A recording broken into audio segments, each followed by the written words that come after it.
Upstate golf guys, here we go. Anthony Rogers steal the show. RGB Florida Mike on the scene. Hollywood Mikey living the dream. Eagle, birdie, par, bogey, fly. Swing that club, watch it sky. Lombardi putter shine so clean. Golfing addicts chasing the green.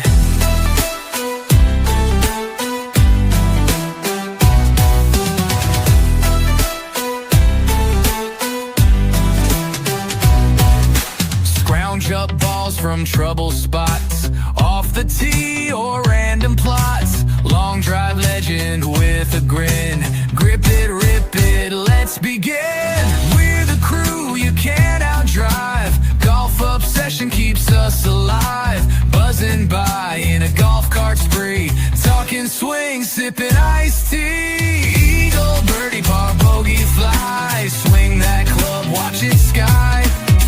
Lombardi putter shine so clean. Golfing addicts chasing the green.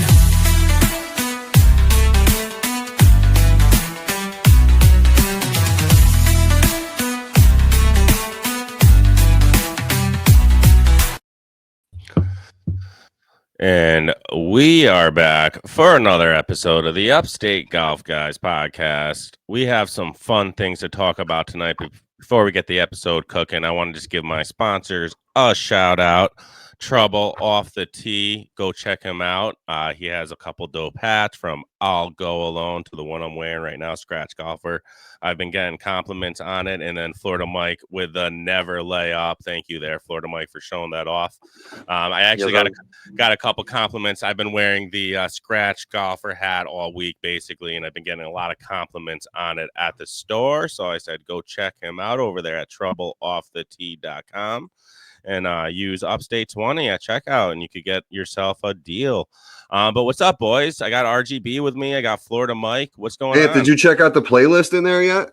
I have. There's a couple of them, man. I haven't looked at it yet. I forget, honestly. Yes, I have. It's a lot of songs. Florida Mike has checked it out. He commented on it. It's pretty dope, man. It's a lot of songs. I gotta look at it. I just always forget every time I'm out there that there's a playlist in my head. It's something I'm not used to. You know what I mean? Yeah. For sure. He's got a great team over there at Trouble Off the Tee with what they're cooking up, man. I really like what they're doing. But guys, summertime here in upstate New York, I think, right, Raj? Is it 30 days, bro? 30 days of Florida Mike comes up, right? 30 days, you got the countdown. Officially a month away, bro. 30 you got days. the countdown. I love it that he has a number. I wasn't actually prepared for that. Let's go. 30 days. Today's the 10th, right? We're recording on the 10th. Yeah. Hopefully the country makes it that far, but yeah. No doubt. We'll see. But don't touch the golf courses. Yeah, right. Leave the golf courses alone. Legit. It's been pretty nice here in the upstate. We've had some rainy days, right, Raj? But we're getting out here golfing. I got a chance to get out there today. I would have played Monday, if possible, if there was a tournament. But yeah, today was my first day out, man. Course is actually a little wet. We did get enough rain past couple of nights that it's a little slushy out there in spots.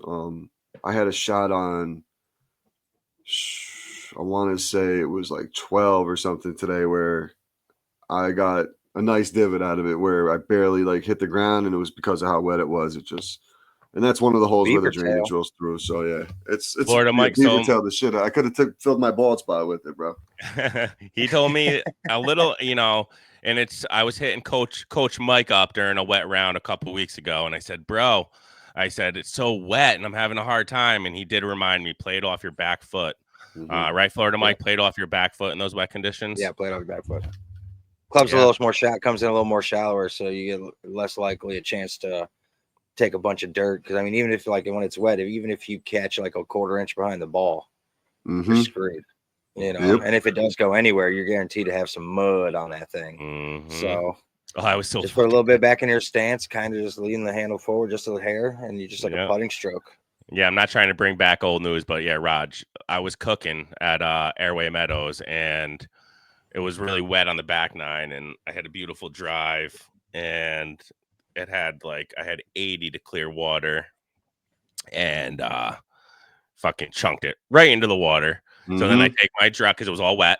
I took that beaver tail ball. Normally when you take that divot, ball flies. Didn't do what it would normally does in my shot. Fucking did it again. Took my drop. Put it right back in the water. I just fucking marched. And this was after, dude, a beautiful fucking drive was the That's worst how it always part. works, bro. It was a beautiful drive, dude. Put myself. Always gotta be on that second shot. It was that. And think about the one time we were playing. It was you were in our group and you had the bomb on 16, and then I think you ended up with a bogey because you're 60 yards out. It's just like you're so excited about the good drive and that second shot. Just I believe somebody told me, and it was a good golfer. I don't know who it was, but they said no matter it's after a good shot or after a shitty drive, the second shot is the most important, and I kind of believe it. 100%. 100%. Right? Because you're either it's very important to hit greens and regulations, and you're trying to eliminate doubles, or it's a recovery shot after a bad drive. Right, then that you're taking your medicine, and or even from the fairway. Like if you're in the fairway and you can't miss right because the flag's on the right and it's just trouble, and you miss right. That's a big deal. Like you gotta miss left. Your miss can't be right, so there's a lot always riding on the second shot. I feel 100%. Like you can hit a good drive and it gets you like that momentum, but I feel like if you hit the second shot good, I feel like that's when the momentum like really starts, like confidence building starts. Because I mean, there's people that can hit good drives, they're just terrible with their irons. Or there's good people who are good with their drivers and terrible with their wedges, or terrible with the driver, but good with the irons and woods, other 3-wood. No doubt. I think and not to mention, I mean, honestly, you got a pretty wide spot to hit on the tee box from the tee box. So your next shot, your second shot gets smaller. You know what I mean? So I work on the second shot a lot at the range. Yeah, because the first shot, you're just trying to get it out there. You got all that, like you're saying, like you got all that room. Now at your second shot, you're aiming at the pin, so now you're dialed into a location. And it's funny too. Like I remember people saying, like especially when I first started golfing, I would go to the range, dude. And I would just be like, boom, boom, boom, crushing it out there because you're just hitting into a field. It don't matter. Yeah, you're hitting the ball great, but are you really hitting it where you're aiming at, what you're trying to do? And then I'd get out to the course, and I'm like, why is this not translating to the course? Well, I really wasn't aiming at anything in particular when I was on the range. I was just trying to figure out how to swing a golf club at that point in my golf career. That's like a pet peeve of mine because I work at a range. Yeah. Like people complain, that they're not getting better, but they're just out there spraying it. Like in the range I work at, that I help out at. You're thinking of like a couple of people that you see all the time right now. Targets everywhere. And you're thinking about people that you see come in there right now, like in your head as you're telling us this. Oh yeah, 100%. 100%. And we have targets everywhere: 25, 35, 50, 75 on each side of the range, 85 in the middle, 100 3 times going across, 150, 2 140s, a 208, 210, 215, 185, 300, and 250. Like we have targets, and it's amazing. I would say get thousands of golfers. Still say we get 1,000 golfers a week. Let's say 100 of them will do targeting. And I tell people all the time, like people, oh, how come I'm not getting better? Well, because you're just out here hitting a golf ball. There's nothing to it. You're not There's no substance, no practice. Right.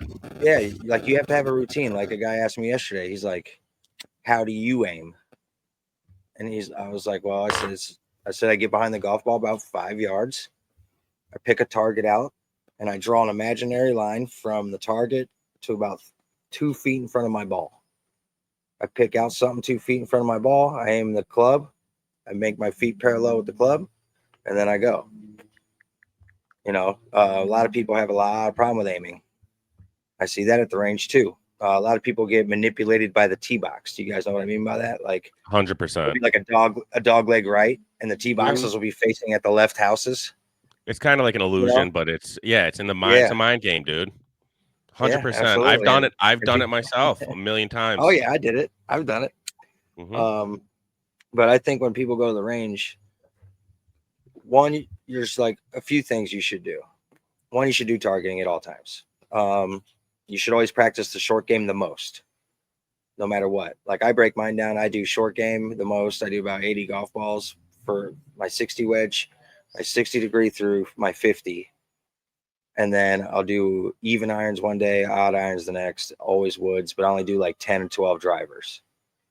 Then if I need to work on something, then I do it. And then I'll go back to it. Yep. Then you should record yourself.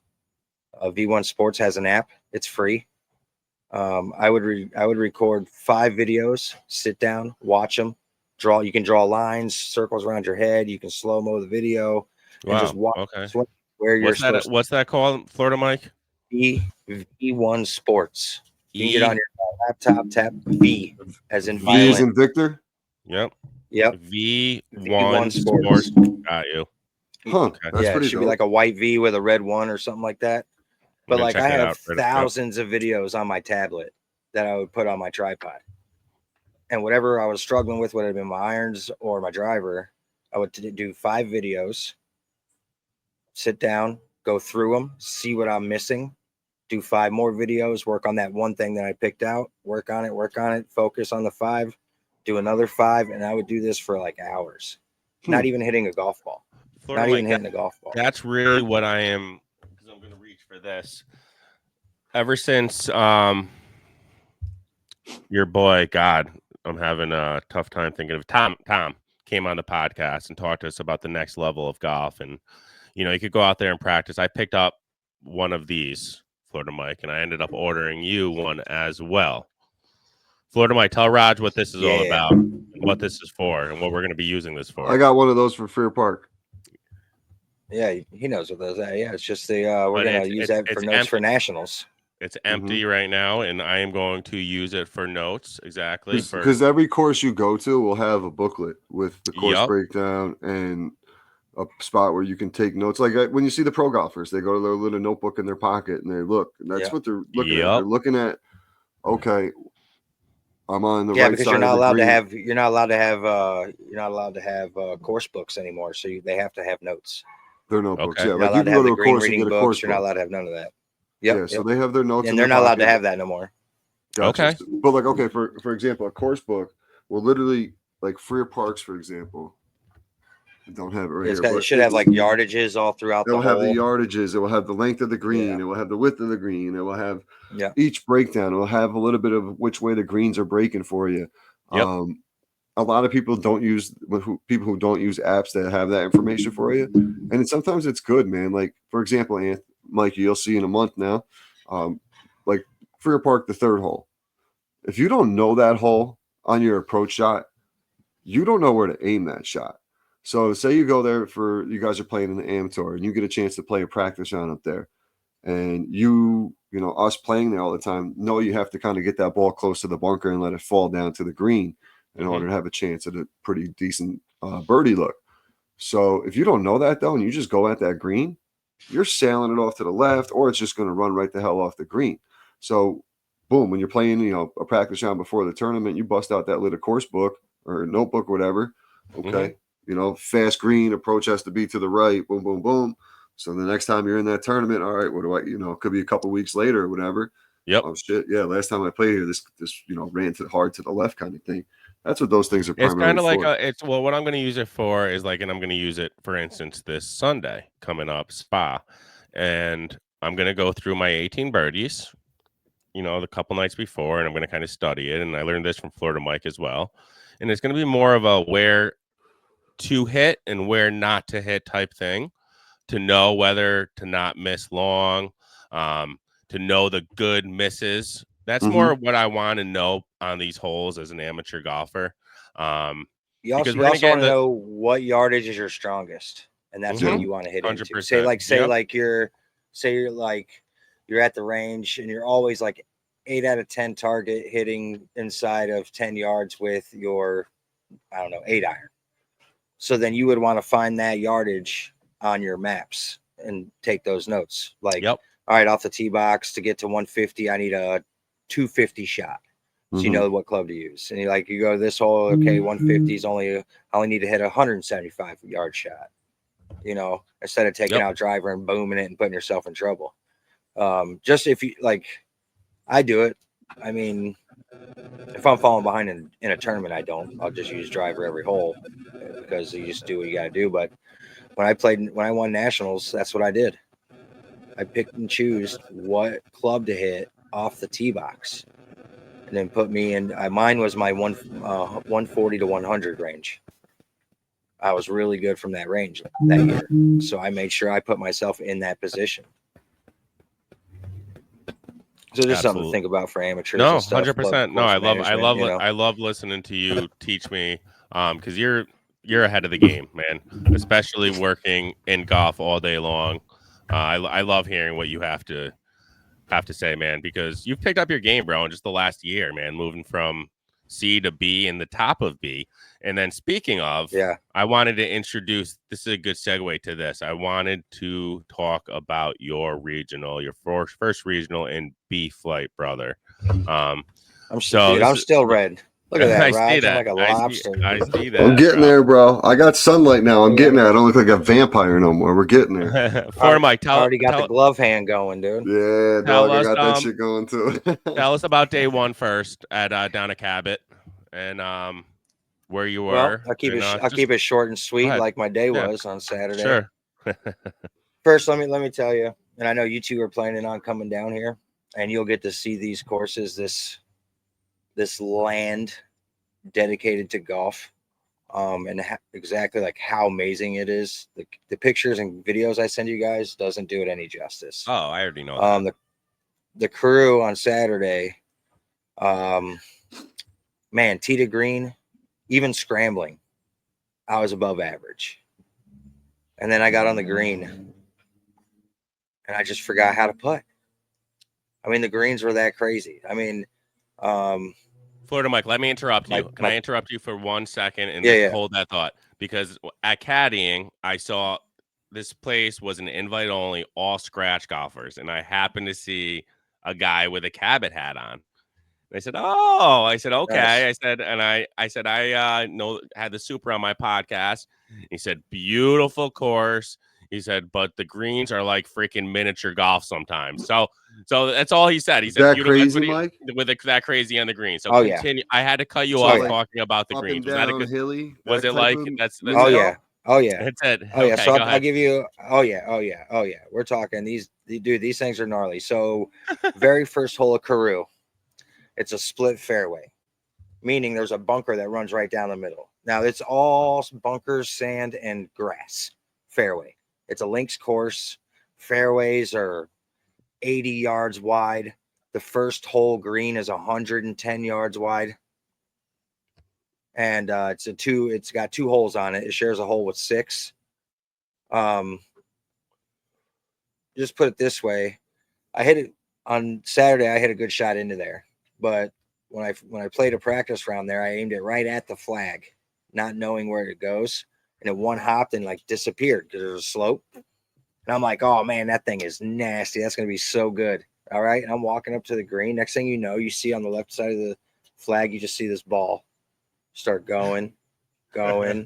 Next thing you know, I walk up there, dude. I went from right at the flag to 65, 70 feet for a birdie. Oh my God. Jeez. So they're big greens as well then too, huh? Huge. Dude, 110, the first and 6th hole are combined for 110 yards. Damn. Yeah. That's crazy. So another example, there's this straight uphill par 5. And it's got a huge bunker, what you think is right greenside bunker. It's what you think. Mm-hmm. And it's a face bunker, so you can literally see it. Like when you're in it, it's 6 feet, 8 feet deep. Well, the flag's on the left. And our amazing caddies, and I say that lightly, told me a yardage. So I grabbed a club. And when I hit it, I realized that's not the right yardage. And luckily, I went into that bunker. Right? So I'm walking up to the bunker. It's a par 5.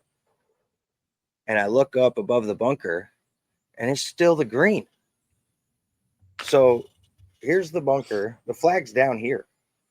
We're talking, the bunker's 8 feet high, the face of it. The flag's here. You walk around the bunker, and that's all green on top of the bunker, and it goes down like that into it, and it's perfect. Like your ball rolls pure. If you hit your ball too light, the break is like magnifies 10 times more. Like your snap a whapping, dude. I mean, I had lip outs. I had balls stop right on the lip. I had 8 3-putts on Saturday. It was pretty terrible. All I'm thinking about is the 3rd and the 8th hole at Freer Park as he's saying this, because that's kind of what happens. You let your ball Probably times 2, dude. Times double that. Like Scrounge, for example, today he had a nice looking birdie putt on 3 today, and he rolled it past the hole and it rolled down. He had about an 8-foot birdie putt. He ended up with like a 24-foot par putt because he caught the slope and rolled down to the valley. And that's I totally understand the frustration of that type of putting round, Mike, for sure. Dude, on the second hole, Raj, in the fall at Freer Park, sometimes those greens are so firm you could be underneath, and like you always want to be below the cup. You could putt up to the pin and it fucking rolls back to you. Yeah, like you could back to your feet. You put it like, I mean, it's almost not fair. Like that's like one of the go ahead. Oh, Bob had a lip out there last year. I love those did a holes. U-turn and came back to his feet. Yeah, like what the fuck, dude? Well, this happened at the NCAA. I really do. I love stuff like that. Like the Roost on Sunday. I hit a drive right down the middle on the whole right side of the fairway is a bunker. It's like 30 yards wide. It's like 3-4 feet wide and then fairway, or you can go left and it's fairway. Well, I went left. I'm a lefty, little cut. Wouldn't you know, I had 100 yards into the flag and I couldn't see the green because there's a 8-foot hill right in front of me. Right. So these are hard courses. This is probably, I would predict that this is going to be a champion style course for the PGA one day. The Roost, the one I played on Sunday. Okay. They already have, you can already see where tee boxes could go or where they're at. So not only do you got that, I walk up the hill to pick a target and the green is like this. And then left and right side go like this. It just pitches off to the sides for our listeners. Just pitches way off. And I'm not talking some 2-3 feet, dude. I'm talking like 7, 8, 9 feet. And then the fairway the green is real long all the way back too. And then, I mean, you can miss in the front. That's okay. The fringe and the green are the exact same height. Like that's how low they cut the fringe, and it's like bright green and it's perfect. Like there's no bumps going from fringe to green. Yeah. I had on the Roost Sunday, I played. So I was 19th after Saturday. Then I went double on the Roost the first 2 holes because I was kind of getting my grip with the putting. And I had a stupid first chip on one. I didn't realize it was wet and I caught mud. Right? I hit the top of the hill and it rolled all the way back down my feet. Then I got a bogey. I was like, okay, here we go. And then I went 1 under through the next 9. I was just locked in. I mean, I had a couple bogeys, but I had 3 birdies, you know, and I was beating the A-Flight guys that were in the group, you know. So, and they were even saying, they're like, dude, you're on fire right now. I'm like, yeah, I'm just playing, you know, chilling. I was watching it. I was watching in real time. Raj, I was walking Troy Country Club with McGarvey, and as I'm watching the score, I didn't tell McGarvey I was watching you because I was in the moment with him, but I was watching, brother. I was watching, but keep going, man. You were killing it. Yeah, like one hole, hole 8 on the Roost is kind of was in the middle of my run. It was a par 3. You're up by the restaurant house or whatever. They have big restaurant houses where they cook food for you right there on the golf course and shit. And nice. You're hitting down into a green. There's 2 big bunkers on the left. There's like a collection area on the right, but the green goes like this to the hole. And the caddy, who just turned 18, dude, this kid was stoned as hell the entire time, hitting his pin. But anyway, that's awesome. Oh yeah, dude. He's like, I'd like you to just put this right in the middle of the green and let it run to the flag. I was like, all right. I was like, wait, we got 160 down this, probably 150-yard shot. He's like, yeah, that's perfect. I said, all right. I'm like, I'm not listening to him. I'm going for it. So I aimed at the middle of the green, though. I just played my lefty cut, and it's going right at. He's like, talk dirty to me, baby. I was like, it's gonna miss now. You just said something, you know. And it like one hopped and almost went in, and then rolled off like 8 feet pin high. The other two guys were off somewhere, and then my buddy, who plays in the big ones with me, he was like right there next to me. So I go up there, I read my putt, I hit it. Wham! As soon as I hit it, it's about 5 inches to the cup. My buddy Brandon, the guy who was on here, the tour director, goes boom real loud. As soon as he said boom, I'm not kidding, dude. My ball stopped right on the cup for my birdie putt. And I looked at him, I go, that's your fault. I was like, you just got me, dude. but that's like I think I mean my pars were tap-ins, every single one, and it felt good. And then I just came off a birdie. The guy had a huge. Did the guy? Sorry to interrupt. Did the guy that was leading? The guy that was leading day one. Did he end up pulling it off? Because he fucking had a killer lead too. He shot great day one. Oh yeah, in their flight. Oh yeah. He won. Casey and from Tampa. I've actually played with him when I got second. Okay. Yeah, when I got second at Black Diamond MV flight, he was the one that beat me at Black Diamond. Okay, it's good stick, huh? Stroke. Good stick. Mm-hmm. Gotta be for shooting those numbers. Hits them low and down the middle. Every single shot. Our age, around our age, low, down the middle. No, or older, younger. Oh, he's older. 60s. Older. All right. You know what? That's and but he hits his driver like 220. But like I said, it's like shout out James, 8 feet off the ground and down the middle, and it runs. Got a good time to give our guy from Upstate shout out, right? Didn't he finish fourth? James McKinnon. He did. James McKinnon did finish fourth. Yes, he did. Congratulations, James. I was tied with him at when I was melting up the leaderboard. I didn't mean to I didn't mean to bring it up. Speaking of old folks, but like they just know how to keep it down the middle, tee to green, dude. I play with so many of them, and they make the game so easy. Fairway Mike, right? Yeah. Fairway Mike. Hank's another one. Hank is all fucking there. Speaking of tee to green, dude, I was saying this to Mikey the other night. I haven't heard that phrase like at all. So we did a scramble Sunday with the PPP, and I had a shot on the fourth hole. I hit it like probably, I don't know, 80 yards out up on the left side. And Hank's like, no, man, you go first, tee to green. I'm like, all right. That was kind of our catchphrase. From that point on, you just said it, Anthony. Mikey said it the other night when I was talking to him. I've been hearing it like nonstop this past since Sunday. Tee to green, baby. Tee to green. So that's kind of like my catchphrase. Let me ask you something. Does anybody have that as like a t-shirt company, or is we see all the golf merch coming by? That would be a good I'm like, dude, green to green for the pitch, putt, and puff, There you go, green to green. There's so many of them that you could use, man. So many catchphrases. I love it, man. I love it. To the green, Florida Mike, I got to say, bro, you shot awesome, man. Congratulations. What was your overall finish, man? 84. My overall finishing placement was 15th, 16th. That's okay. Because I doubled 84 to 16th, bro. That's fucking tough. But out of if you were to say out of how many total people were in this regional from like champ flight to D? Like 86. 86. And we had 28 B guys. Or 29, something like that. 29 B guys. So you finished in the middle of the pack for B. Yeah. Dude. Listen, I just what was it? Hole after I birdied 12, I went to 13 and the wind was howling left to right. And my ball I hit a drive and it was good, but it kept pushing my ball. I went in the water there. I saved a bogey. Then went to the next hole. I got a super aggressive. I hit my ball. I hit a tree on the right.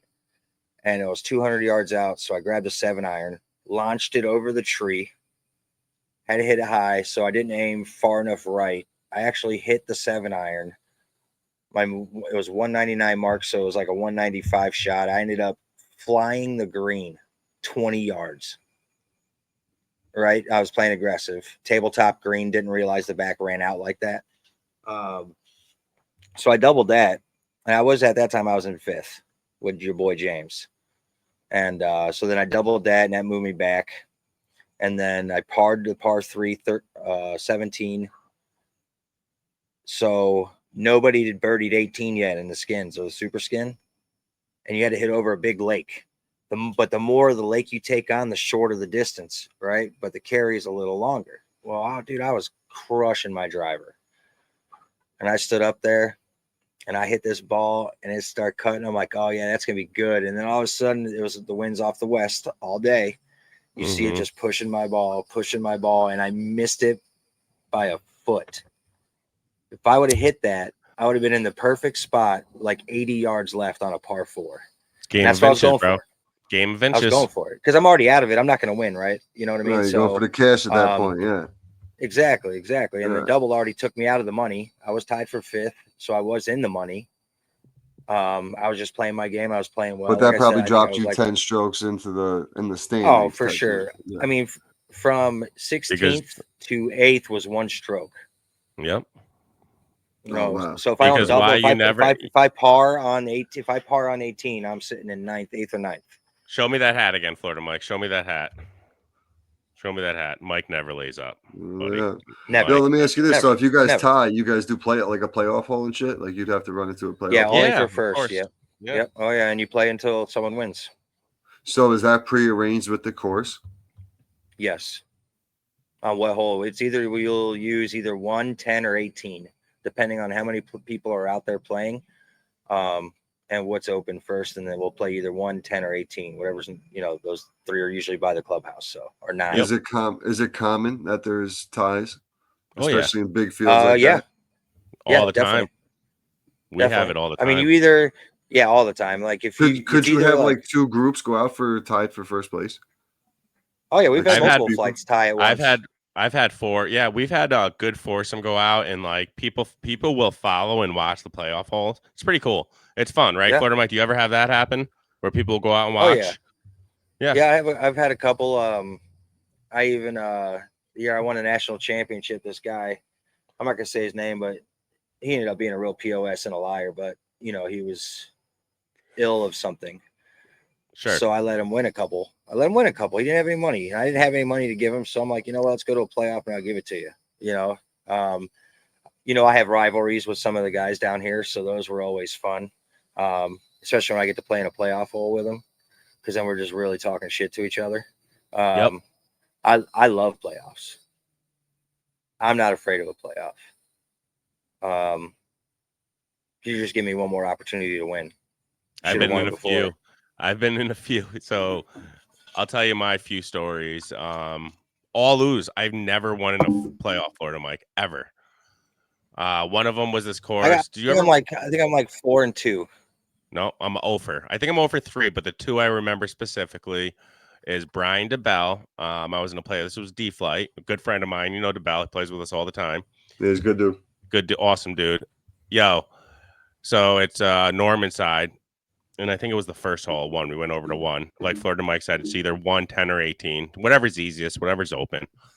So we went over to 1. I put it over to the right and like bullshit, like in like the rough under a tree, my first shot. Yo, DeBell, now in D-Flight, DeBell, one thing about him is he fucking smashes his drives. Like, but he'll also come around in his second shot. He'll put it over the fucking, because he's so strong with it.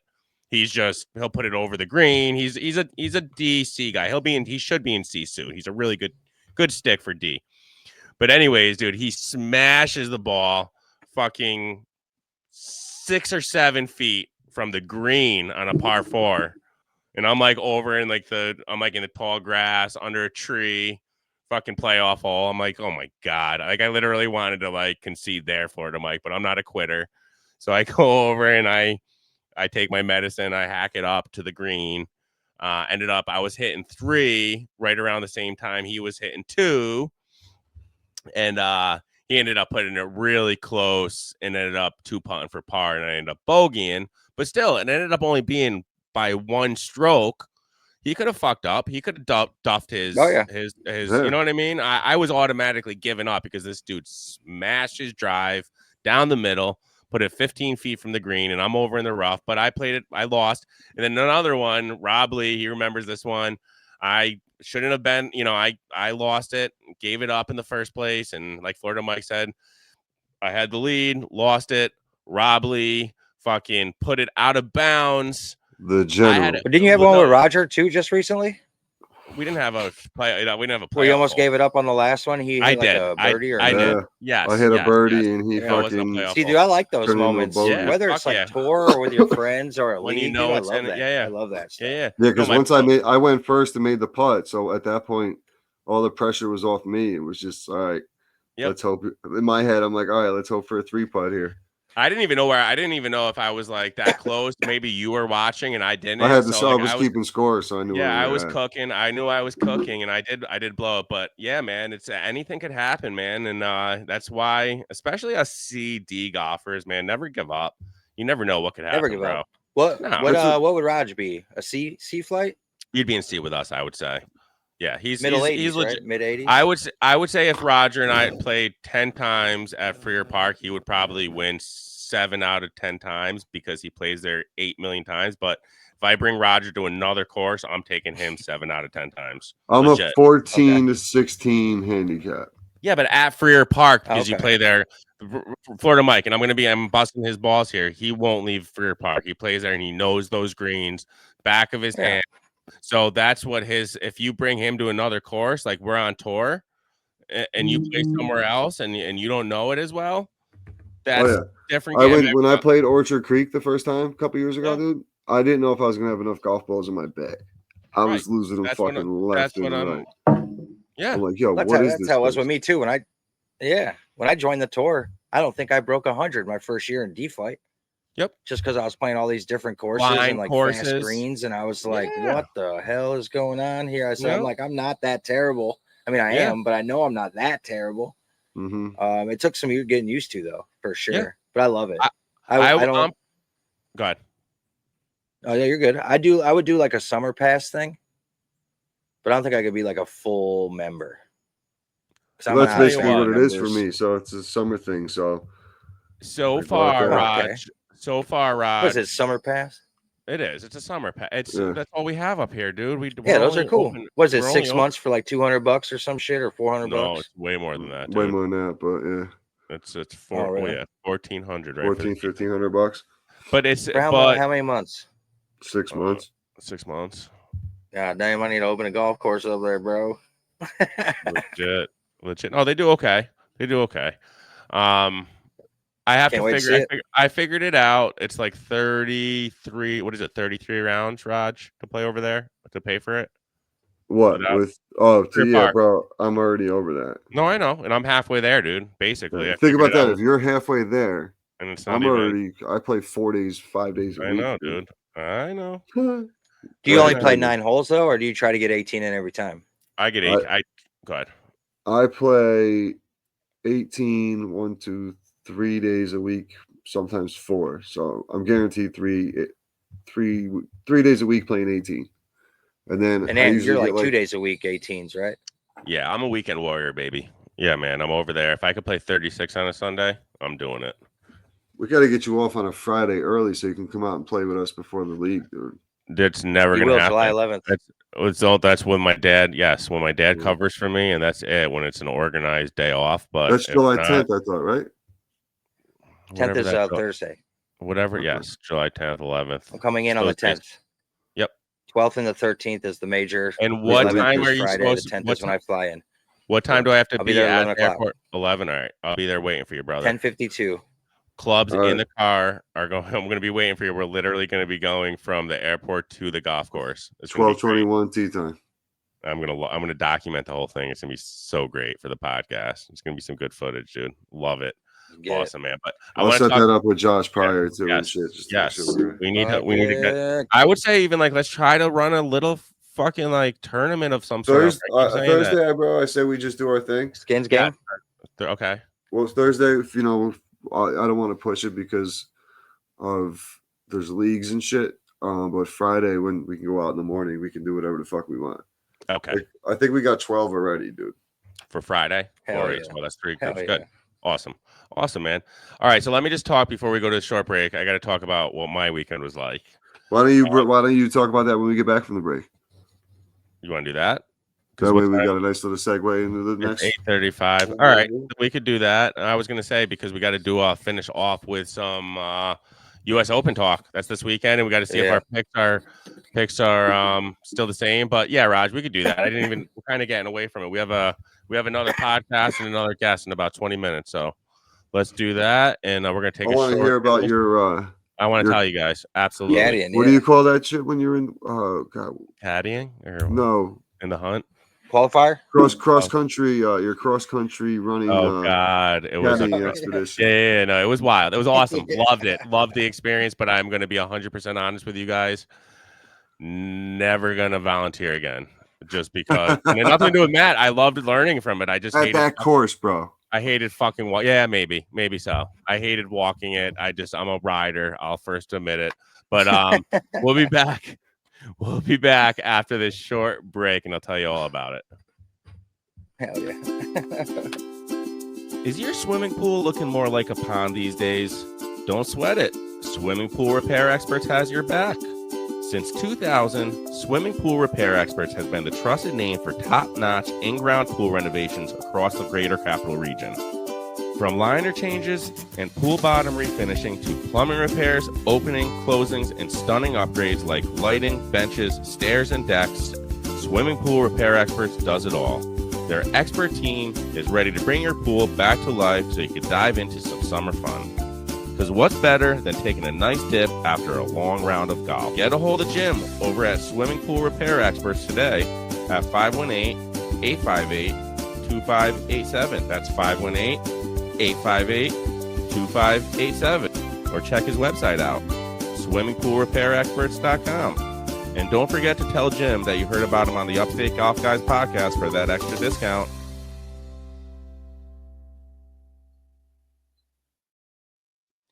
Yeah, boys. Caddying, it's just not for me, man. I'm one lazy SLB, and I'll be the first to admit it. And the funniest part is, though, so all right, it was at Troy Country Club, correct? Dude, hills among hills. There's so many hills. Holy crap. So now, like, I don't want to try. Listen, we'll get into that talk. I had those gentlemen on this podcast. Great country club, beautiful layout. But I don't think I would want to join if I was going to spend the money because of that reason, dude. I don't like that many. It's every shot is a blind shot. I don't like that in golf. Every single shot, Florida Mike. It's like I guess that's like Augusta. I guess like a lot like it's compared to that. Every single shot is blind around corners. But holy crap. But yeah, go ahead. What were you saying? I didn't mean to cut you off, Raj. It's a tough course, bro. No, beautiful layout. Beautiful layout. I got a couple buddies who are members up there, and I get a chance to get out there every once in a while. Played a tournament with JR a couple of years ago, but it's a very tough layout. And dude, it's one of those courses where you really don't want to walk it unless you have to. Like it's up and down, it's up. And, it's literally the whole time. And I'm laughing because you're like, I'm gonna caddy from a Garvey. I'm like, where? You're like Troy Country Club. I remember telling you, bro, you better go on a hike a couple times. Get ready for it. So I'm going to be. I told him too, because it's at least 7.5 miles. I did my steps. I have my steps on my phone. It was wild, dude. It was like I don't even know the number. Were you tired when you were done? You didn't even. Was I tired? So I don't like complaining. I didn't want to complain to him after day one. I know he was in the game. I didn't even message him anything, but my feet were fucking on fire, dude. They hurt. All right. Did you wear golf spikes or sneakers? I wore my spikes. I wore my Skechers. So he was, dude, great round of golf. I think he shot a 70. These are all scratch golfers, invite only. You can't go to these tournaments unless you're a scratch golfer. Everybody knows everybody. So I think he finished with a 76, 4 over. Okay. But he was in the hunt. The leader was shot, I think, even par. He was 3 over. Anyway, it was a member. He was a member. He was a member there at the Troy Country Club, Allen. So anyways, we were with him, the second group. And again, Matt likes to stay in the moment. So I didn't want to really complain about my fucking feet and being tired. But like I didn't want to do it. Like I was learning from the experience. It was great. It was like Matt was in the hunt. So I wanted like to be there for him like to win. But I was like, Jesus, I don't want to do this again. This fucking walk sucks, dude. Then knowing you got it on Saturday, knowing you got to do it the next day, do it all over again. You're like, fuck. So dude. Matt was cooking, bro. He was cooking through 12. And again, like I didn't want to say anything, but I knew he was playing good. I think he was 2 under through 12, dude. And then he put it was the par 5. I don't know if it's on the back 9. I don't know exactly where it was, but it was very wet. Now, they were playing preferred lies only in the fairway all weekend, Florida Mike, because of the wet conditions. We had pouring rain all day Saturday. So what's that? Live clean in place everywhere, yeah, except for rough. They don't play in the rough, right? Yeah, only in the fairways. Only in the fairways. So he was in the rough. So we're gonna have to play this one. Dude. This dude does not miss the fairway. Like he's fucking so smooth, such a pretty swing. This one drive just trickled off into the left, into the rough, very wet over there. And he's like, we're going to have to play this one. And it sucked, dude. It was really a bad lie. There was a tree up to the left a little bit that he had to like kind of run it under just to get back to the fairway. He ended up not hitting it very clean. He got it out to the fairway, but he still was like, and he doesn't hit it very long. This was a par 5. He was still a good, like, I don't even want to say, I want to say like 260, 250 out. So it was another layup. And by the time he was on, he was looking at a par putt from a long distance. And he ended up making bogey, but he's like, but that was where the downfall started. You let one get away. That was one that he was a par golf dude. It's par golf, and when he puts birdies together, string of pars, it's mostly par. He actually said on day one, after like the 10th hole, he goes, "If I could have 8 more stress-free pars like that one, I'll be happy." That's what he said after the 10th hole on day 1. So that's the kind of guy he is. He's happy with pars, par. But yeah, he just would be. No, of course, yeah, no, and he just let fuck, man. It was just it was on the greens, dude. He just let. I think that one got in his head, and was he asking you for like tips on like your reads and stuff like that? What he did to me, and he knew what he was going to do, and I'm sure Florida Mike knows this from having a caddy. He knew what he was going to do, but I was just that extra set of eyes. He would say, "Anthony, what do you see? What do you see here?" And I would say, "I see uphill right to left." He said, "Yup, that's what I see." Like there would be sometimes, and I'm going to say there was one time when I threw him off a little bit, maybe, and he said, "I think we gave that one too much respect." So he had a spot picked out, and I actually said, "I think it's a pretty good break." So he gave it too much respect, and then he talked to me the next morning. It was afternoon. He's after that hole, maybe. He said, I had my spot picked out, blah, blah, blah. He goes, we gave it too much respect. So the next morning I said, like, was that, I don't want to fuck you up, dude, by giving you that extra set of, like, you know what I mean? Like, you want me to not tell you that? I don't want to make you overthink what you're doing. Yeah, man. So that's kind of where I was at. But he said, literally for our first time together, he said, I did amazing. The most thing that he likes to do in a guy that level likes to stay in the present. They don't want to talk about any bullshit, like anything outside of golf. They want to talk about that golf shot and only that golf shot. And yeah, man, I think he finished 4th total. So Allen ended up falling back as well. He didn't play great. The leader, 2 guys that were in the group ahead ended up creeping up, and they had to do a playoff hole. One of the guys won. Allen took 3rd, and then I think Matt finished 4th overall. So he played great out of however many total number players, man. Congratulations, Matt. That's awesome. He killed it. Yeah, he's a great tech, dude. And I learned even with a noob on the bag. That's it. I learned a ton, dude. But again, I don't think I ever want to do it again. Keep his balls clean. Yeah, man. Kept his balls real clean. His balls, clubs. I was sitting there. I was like, I brought extra towels after he used his club. Like he would put it back in the bag. I would take it out and I would like clean it with my Upstate towel, dude. Oh, trust me, I was doing my thing, bro. It was fun. It was a good time, man. I enjoyed it. That was good that you like agreed with him too. That's huge. Like when he asks you about putts or like reads, and you're like, yeah, that's what I see. Like they like that. Like I've had caddies before. Like in tournaments, mainly because we're not allowed to use slope in tournaments.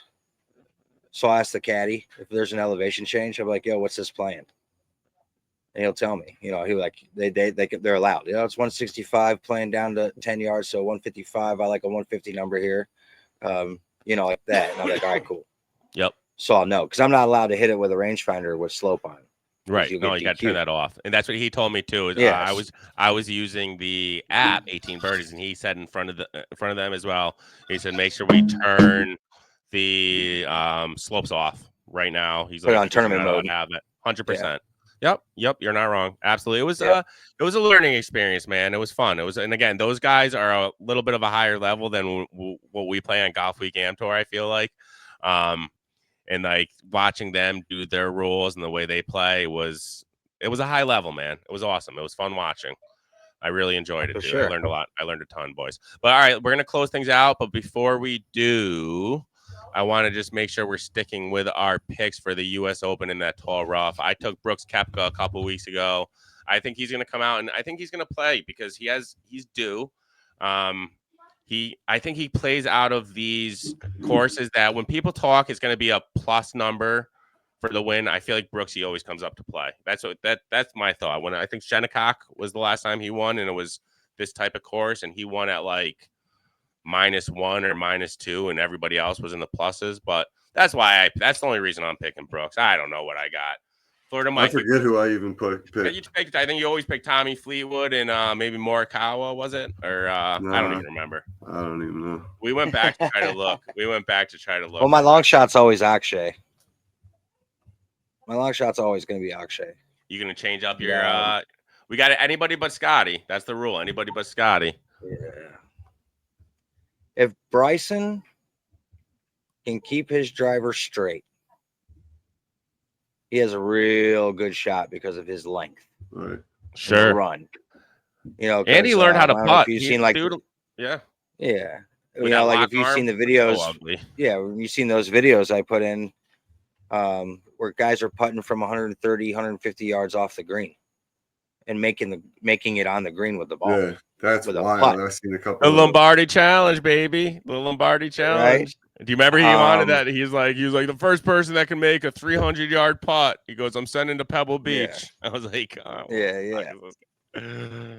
I should have done it. But oh my God, that's where it was, man. I mean, Bryson's always my guy. He's my favorite. But I like Xander. I think that's who I picked 2 weeks ago was Xander. You Schauffele. did. Because he has a good ball flight. Low ball. You said that. Yep. It's coming back. But